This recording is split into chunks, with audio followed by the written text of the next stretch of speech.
नीतीश कुमार भी संदेश भेजले है कि हम एम शामिल नहीं थी, सरेंडर कर दिया पहला ही। हाँ, लेकिन पिछला कई वर्ष से विपक्ष मजबूत ना हो पाओ।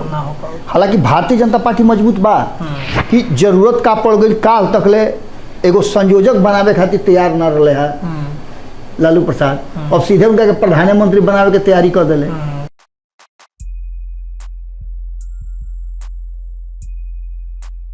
नमस्कार, प्रणाम सबके के गोड़ लागत नहीं, बहुत बहुत स्वागत बारोरा सबके आपन चैनल खूटा ठोक पे। बाबा हमरा साथे आगे बनी एक बार फिर से हमने के चर्चा करम सन जो बिहार के राजनीति में बीतल दिन है बीतल बा और जो घटनाक्रम चला था आज भी दिन भर बिहार के राजनीति गलियारा में वह सब चीज जो बा घूमे फिरी। कई तरह के चर्चा बिहार के राजनीति में ये वक्त चल रहा बा। नीतीश कुमार के लेकर के चलता, महागठबंधन में जो ठाकुर और वर्सेस ब्राह्मण के लेकर लड़ाई और जो विवादित बयान मनोज झा के द्वारा विवादित ना कही वो कविता जो बा पढ़ले जरा बाद से विवाद भइल, कविता गलत समय पर पढ़ले ऐसा लोग चर्चा कर रहा बा। लेकिन आज खूटा में हमनी के चर्चा करब जा जो बीतल दिने भइल बा बिहार के राजनीति में। तो सबसे पहले बाबा तेजस्वी पटना पहुंचते ही फायर हो गई बड़े आनंद मोहन पर, चेतन आनंद पर जो उनकर विधायक बड़े मनोज झा के समर्थन कर दिले बड़े। रत्नेश, रोज तो हम अपन दूगो लाइन से शुरू करी ले। आज जब कविता के बात चलो जी कि कविता के चलते सारा बवाल भइल बा, तो दूगो लाइन बा जो लाइन लगातार हम देखा था नहीं कि संपादक नमन मिश्रा जी और कई लोग रिपीट करता जी, जना मृत्युंजय सिंह के प्रोफाइल पर भी देखनी जी, जो पुलिस स्टेशन के अध्यक्ष प्राण वो विषय पर अपन जो उनकर विचार रहे व्यक्त करते हुए एगो संदीप मिश्रा के कविता बा के रिपीट कर रहन कि युद्ध नहीं जिनके जीवन में वो भी बड़े अभागे होंगे। युद्ध नहीं जिनके जीवन में वो भी बड़े अभागे होंगे, या तो प्रण को तोड़ा होगा या तो रण से भागे होंगे। बिल्कुल बिल्कुल बिल्कुल। यदि आप, मैं इसलिए ये बात कर रहा हूँ कि और मेरे बहुत करीब से ये बात गुजरी है, क्योंकि मेरे पिताजी सेना में थे, ट्रेनिंग देते थे सैनिकों को, IAS IPS सबको ट्रेनिंग देते थे और अपने जीवन में उन्होंने कई युद्ध लड़े हैं, तो उसके स्मरण संस्मरण सुनाते थे। तो लगता था कि जीवन कैसा होगा एक सैनिक का। और अगर आप ये बात सोचते हैं कि आपको कोई शब्द से तोड़ देगा, किसी शब्द से आप आहत हो जाएंगे, तो इसका मतलब आप कहीं ना कहीं कमजोर हैं। खैर, इन बातों से आगे बढ़िए। और जहां तक आपने प्रश्न किया है कि तेजस्वी पटना आवते भइले, बड़े पूरा खिसिया गए, पूरा खिसिया लोने। बिल्कुल बिल्कुल सही बात। उगदा खिसियार होके के फार होके के कारण करबो एकरा पीछे थोड़ा सा हम चाहब नो कि काल तो तू सुन ले होगा पंचनामा। जी बिल्कुल, पंचनामा में पूरा खबर हम और संपादक नमन मिश्रा जी ये कहनी जा जी जी जी कि आखिर बिहार के राजनीति और जो सरकार वर्तमान चल रहा बा ओकर पूरा इतिहास भूगोल कहानी का बा। और ये कहानी या इतिहास के अगर पन्ना पर देखल जाओ तो एक बात साफ नजर आ रहा बा, एकरा पीछे कुछ ना कुछ तो बात जरूर हुई। और सही तक उन्होंने खिसिया जाए, असही के पगलाई थोड़े बा जे बिहार चला रहा, बिहार के उप मुख्यमंत्री बाड़े 68 गो विभाग सुनता नहीं कि चलावत रहे, और वो आदमी अगर फायर होता तो एक पीछे कुछ जरूर बात हुई। लॉजिक खास करके हमने को समझले बन जा। लेकिन जब तेजस्वी यादव पटना पहुंचले और पत्रकार उनका से सवाल पूछे लगले, तो कई सवाल के जवाब देले और कई सवाल के जवाब ना देले। ओकरा में कहले कि जिस समाज की बात हो रही है, जिस समाज की चर्चा हो रही है, वो मेरे पार्टी में अधिक हैं। तेजस्वी जी हम रुआ से बतावल चाहब उतने कि रुआ दावा तो कोई नहीं, लेकिन वो दावा में रौरो दम नहीं है। मंत्रिमंडल से रुआ एगो कायस्थ के नाथ भेजनी ना, वो मंत्रिमंडल में कोनो ब्राह्मण बाणन, ओकरा में राजपूत के रुआ भेजनी तो ओकरो कुर्सी छिनवा देनी, क्या जवना कारण से भइल भाई लोग हमने की जाना। ओकरा बाद एगो भूमिहार के रुआ देनी, यानी भूरा बाल रुआ पूरी तरह से साफ कर देनी। जो रुआ दरबार में रुआ पिताजी के दरबार में खूब चर्चा चलत रहे, साफ कर देनी। एकरा साथ साथ एगो और बात रुआ याद करब बड़ा बढ़िया से कि वो मंच पर बैठे रही जनघरी नीतीश कुमार जी जीतन राम मांझी के बेटा के इस्तीफा के बाद उ विभाग खाली भइल और सेकंड भी ना लगौले ओकरा के वही समाज के आदमी से पूरा करे के एकर मतलब रुआ समझ में ना आई तो रुआ राजनीति के फिर से कहरा शुरू करी। अब एकरा से ज्यादा हम ना बोलब, फायर रुआ हो सकीले 2020 वाला में जाई अब बिल्कुल फायर रुआ हो सकीले, रुआ पूरा अधिकार बा, रुआ मलिकार बानी, कारण कि रुआ के सरकार चुन के भेजले बन जानी के बिल्कुल बिल्कुल तो रुआ मलिकार बानी तो रुआ जितना मन करे उतना करिए। ठाकुर ऐसने बिचरवा के ठाकुर कहले रहले है मनोज झा ना जी बिल्कुल। कल टूना पांडे हाफत रहन डाफत रहन कितना लोग का बोलल लेकिन सब लोग से आग्रह ये बड़ुए कि जहाँ रुआ सोचत तनी बात वैसा नहीं खे ना तो एक में ब्राह्मण समाज के पुतला जलौलस जी ना कुछ भाई इस सिंपल रुआ सामान्य सा बात समझ ली कि रुआ समाज के जन भूरा बाल बा साफ करे वाला साफ तो करते बा, रुआ के भी मजबूर कर जाता नो कि रुआ अपने आग में कूद के धधक जाए। तो सीधा सा बात बा तेजस्वी यादव के पटना पहुंचते फायर होके के कारण रहे कि उनका अब्सेंटी में 2-3 गो काम भई रहे। एक काम तो भई रहे कि एगो साजिश भीतर भीतर रचल गई रहे जना के हमनी के पूरा कहल जाए कि प्रमाण के साथ तो नहीं जा कहत लेकिन चर्चा बा और चर्चा बा तो विश्लेषण में चर्चा अइबे करी बिल्कुल। कई गो लोग के और कई लोग तो मैंने पूछलहूँ बा सवाल कि का ऐसा होके जा रहा बा जबकि एक खबर हमनी के ना चले रही है तो कहीं ना कहीं आग बा तो भी ना धुआं भइल बा। बिल्कुल बिल्कुल लोग समझौता बिल्कुल लोग पूछे लागल रत्नेश तू तो 2 दिन ना रह पटना में जी जी लोग पूछे लागल बात फोन कर करके यहाँ तक ले कि हम विधानसभा में गई वो बात के चर्चा होते रहे। अच्छा विधान परिषद में चर्चा होते रहे, पत्रकार लोग के बीच में वरिष्ठ पत्रकार लोग के बीच में चर्चा होते रहे कि आखिर एक मतलब का बा। लेकिन खैर तेजस्वी यादव अइले खिसियाइले और खिसियाए के पीछे लालू प्रसाद जो नीतीश कुमार के डेरा पर गई रहन भेंट करे खातिर ओकरा पीछे के कहानी रहे। वो कहानी में तख्ता पलट के बात रहे। हो सकेला कि तेजस्वी यादव के जानकारी भी होके लेकिन अइला के बाद वो खिसिया के अपन नीतीश कुमार भी संदेश भेजले है कि हम एम शामिल नहीं की सरेंडर कर दिया पहला ही। हाँ एकरा अलावे बिहार के राजनीति में जौन इ नया तो सवाल कुछ ओकरा पहले ही सब बताओ तनी कि जौन इ ठाकुर के कुआं बानू एकरा में पानी एको लोटा नहीं खे लेकिन कुआं के चारों ओर भीड़ लागल बा। आज वर्तमान जौन बा एमे उपेंद्र कुशवाहा के बड़ा बढ़िया एगो बात हमरा समझ में मैंने सुननी उनका से जब वो अपन पार्टी बनौले उनका से पूछल गई पत्रकार लोग पूछल कि ये बताइए कि अभी जो वर्तमान राजनीतिक परिवेश है परिस्थिति है क्या है तो सीधा 2 बात कहले कि जो कल शोषक था आज शोषित है जी और जो कल शोषित था आज शोषक है। यानी परिस्थिति बदल गई बा और परिस्थिति बदलला के बाद अगर आज भी कोनो कहानी के पन्ना ई निकाल के दिखा दो कि एगो अमीर ब्राह्मण रहन तो शायद हमारा बुझात रुए कि असंभव जैसन भाई जी बिल्कुल। दोसरका तरफ कोनो कहानी में अगर ठाकुर के बदमाश ना दिखावो तो इहो एगो अजीब बात फिल्म में भी से ई सब तो दिखावले जाला। बिल्कुल तो ई समाज के मनोरंजन खातिर सब चीज दिया जाला। श्री राम के चरित्र कहाँ गई तारा गुरु वशिष्ठ के चरित्र कहाँ गई इहो लोग तो रहे लोग।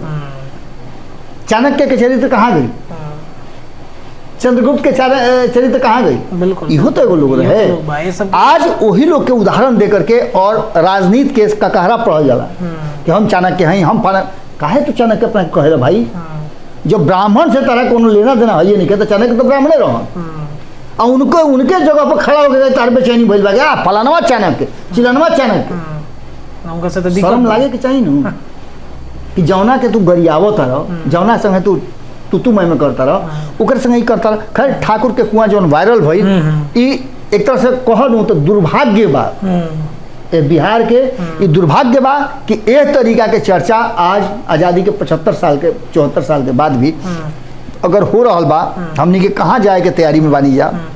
तो मनोज झा बाबा एगो बात समझ में नहीं आवत कि मनोज झा वो चर्चा वो समय काहे कैले महिला आरक्षण बिल के समय और ये चर्चा भइल वीडियो अब वायरल होता अब चेतन आनंद वायरल करवाओ। अच्छा कभी कभी बताओ कि तहार माने पुरानका घर हुई ओकरा में दुआर छोट हुई रोज तक चोट ना लगे ना कबो झटका पर लग जाला को लागेला झटका पर दिमाग में कुछ और चलत रहा। सबसे बड़ बात बा कि एजा चाहत तो कुछ और रहन लेकिन उनका से फॉल्स गोल हो गई वह दुआरी में जाए में हड़बड़ी में चोट मुड़ी में चोट लग गई उनका।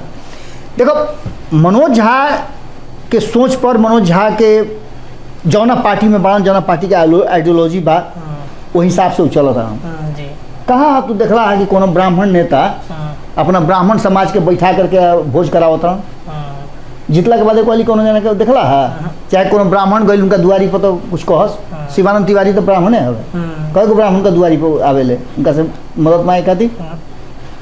मनोज झा शुरू से माने चौका मारे वाला प्लेयर हवे।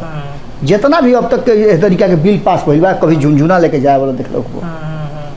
आरक्षण जब EWS के मिलर है तो ना झुनझुना लेके गए कि झुनझुना है, यहाँ तक ले कि वो अपना पार्टी से जम के कर विरोध भी करवा दे, जना के नतीजा तरह पते बाकी काम है। जी जी जी, जीरो पर बोल्ड हो गई, जीरो पर बोल्ड भइल। 2020 में सरकार ना बन पाओ, पीछे रह गई।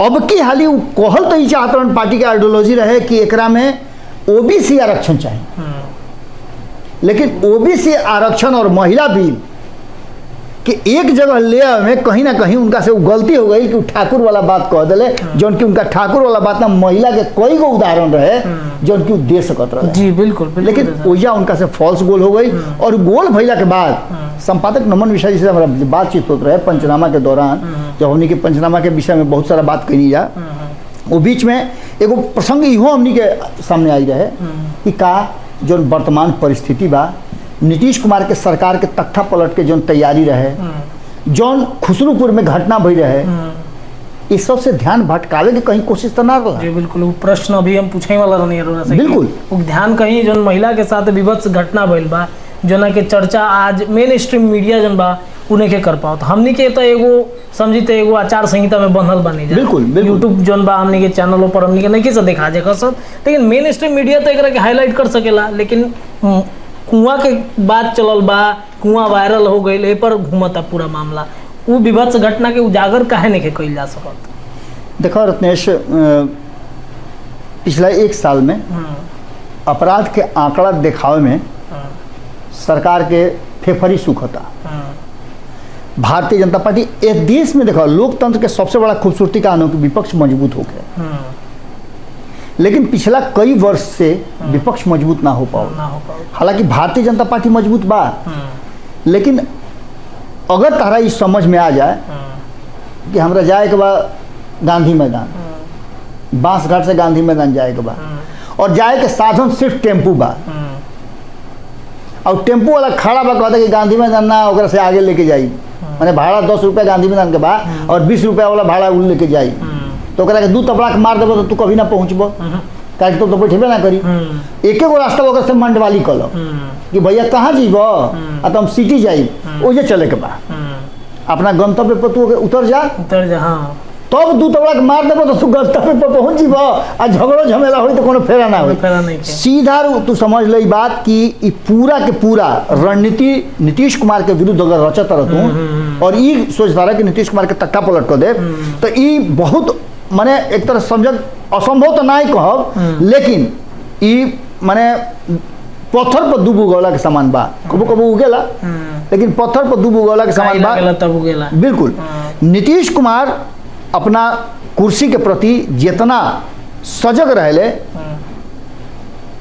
एगो गोड़ अगर कुर्सी पर रख ले तो दूसरा गोड़ कहले तू इंतजार कर, कुर्सी पर अभी तोर मौका नहीं क्या आई, दोनों कहीं गोड़ों में उनका फेरा मत हो जाए, वो मत कहे लगा सके हम तो हम अतना वो अलर्ट रहे। ये एगो चर्चा होला कि भाई यहाँ से अगर कोनो फैसला बिल्कुल पता ना रहे, बिल्कुल बिल्कुल का फैसला ले जाते रहे, तो घुमा फिरा के तख्ता पलट के सायरन बज गइल बा नीतीश कुमार के। बिल्कुल, तो यह चीज यही खातिर अभी इस पूरा कड़ी जुड़ल बा। तेजस्वी यादव आवते जो खिसियाई बड़े एकदम मैंने कहा जाला कि हाथे से फायर बड़े, ओकरा पीछे कारण इहो रहा, एकरा पीछे कारण उ जौन एपिसोड ब्राह्मण और बजाते ठाकुर वाला चलल वो रहा है, एकरा के अलावे उनका पार्टी के तरफ से जो बयान आई वो रहा है। अचानक से हमने के बात इहो करते रही कि अचानक से ही बतावो कि जरूरत का पड़ गई, काल तक ले एगो संयोजक बनावे खातिर तैयार न रहे है लालू प्रसाद, अब सीधे उनका के प्रधानमंत्री बनावे के तैयारी कर दिले। तो इस सारा मामला घुमा फिरा करके उजे आ रहा बा कि नीतीश कुमार और लालू प्रसाद के बीच में जौन की कॉन्फ्लिक्ट हमेशा रहल बा, असहज हो जा रहे नीतीश कुमार जब लालू प्रसाद उनका सामने होले। जी और ये बात ऐसे समझा जा सकेला कि तेजस्वी यादव के साथ लगभग 1 साल तक सरकार चलाने में उनका कोई दिक्कत ना हुई, लेकिन पिछला 2-3 महीना से जब से लालू प्रसाद आयल बड़े तब से बहुत सारा बात तरह सुने के मिलल। मेन फ्रेम में जब से लालू यादव तब से ही चर्चा लगातार सुनत होगा कि नीतीश कुमार पलट जी हैं तो उलट जी हैं तो तख्ता पलट हो जाई तो ही है न जी हैं हो होने जी हैं। और एकरा में कुछ रोल जौन बा उ ललन सिंह के भी कुछ संदिग्ध रहल बा। संदिग्ध ऐसे रहल बा कि जौना तरीका के उनकर व्यवहार बा, कुछ आदमी के व्यक्तिगत व्यवहार जैसे ऐसे व्यवहार रहे आरसीपी सिंह के।